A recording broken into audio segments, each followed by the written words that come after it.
Storm Ophelia lashes Ireland and turns sky red. 0122 Storm Ophelia is causing further disruption in the UK after 3 people died in hurricane-force winds and hundreds of thousands were left without power.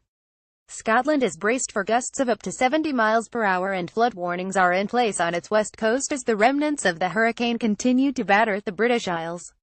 Signs of further impacts began to emerge ahead of the Tuesday rush hour as operator Northern said several trees were blocking the line between Halifax and Bradford interchange.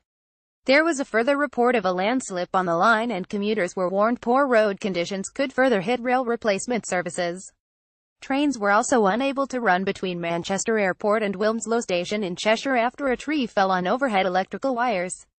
NHGV overturned in high winds on the M6 in Cumbria on Tuesday morning. Critic Paul Kingston Earth News Virgin Train said a tree blocking the railway at Lockerbie was causing disruption to journeys and work was underway to remove it.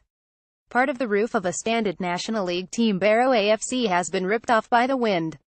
Police in the town warned people to avoid Wilkie Road, which runs behind the football club's Furnace Building Society Stadium, as the fire service assessed the damage. A car drives through sea foam whipped up by the wind of Hurricane Ophelia in Holyhead, Wales. Critic Christopher Furlong at Cumbria police said gusts had reached up to 70 miles per hour in exposed coastal areas, with reports throughout the county of fallen trees, debris and roofs on the roads and damaged overhead cables. The force said it had dealt with 129 wind-related incidents between 2:15 p.m. and midnight on Monday, with many reports of trees down. Meanwhile, schools on both sides of the Irish border will remain closed for a second day as authorities begin to assess the damage. A NASA satellite image shows the remnants of Hurricane Ophelia, which slammed into Ireland and western parts of Britain. Credit Atlas Photo Archive in NASA. Ireland experienced the worst of the weather on Monday, with winds of almost 100 miles per hour damaging electricity networks and causing widespread disruption. One man was killed in Ravensdale, Dundalk, when a car he was in was struck by a tree at around 2:45 p.m., Gardaí said. He has been named in reports as Fintan Goss, 33, who was a father of 2, according to the Irish Independent. In Cafir, Co-Tipperary, a 31-year-old was killed in a chainsaw accident when he was trying to clear a tree downed by the wind. He has been named locally as Michael Pike.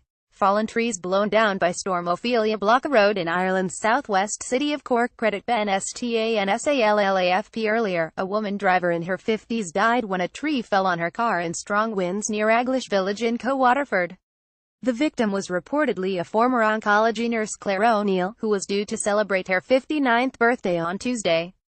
A worker clears fallen trees from a road during Storm Ophelia in the County Clare area of the Burren. Credit Clodagh Kilcoyne. Reuters. The Met Office has reduced the area covered by the yellow weather warning, but has still said a spell of very windy weather is likely. Their forecast added some damage to buildings, such as tiles blown from roofs, could happen. Northern Ireland, southwest Scotland, northwest England and northwest Wales are no longer covered by the warning, but southwest Scotland, parts of northeast England and Yorkshire are still subject to it. Forecaster Stephen Keats said, commuters should expect very gusty conditions, with winds of up to 70 miles per hour. He said the strong winds will continue but should moderate a little bit compared to what we have seen. There's still a risk of gales and it's still strong enough to cause disruption, but a little bit down on what we have seen. Damage to the Turner's Cross Stadium, home of Cork City Football Club, after Storm Ophelia. Credit Sports File via Getty. Meanwhile, Prime Minister Theresa May spoke to Irish counterpart Leo Varadkar on Monday afternoon to offer support to affected areas. A Downing Street spokesman said on Storm Ophelia, the Prime Minister expressed her sympathies for the loss of life and said the UK government stood ready to provide any support if requested. Around 330,000 homes and business were still without power on Monday night following the worst storm on record on the island of Ireland.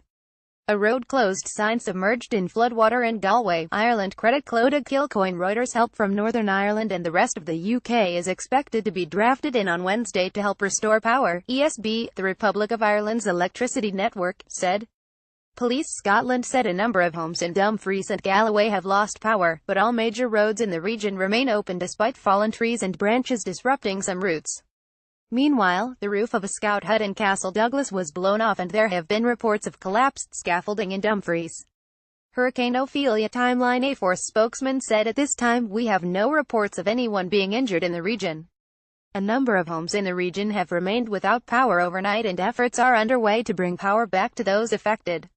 In this regard, communities are asked to check on those who might be described as vulnerable neighbors and, where safe to do so, to check on their welfare. Winds are still strong across the region, and again drivers are asked to drive to the conditions and prepare for the unexpected as they go along.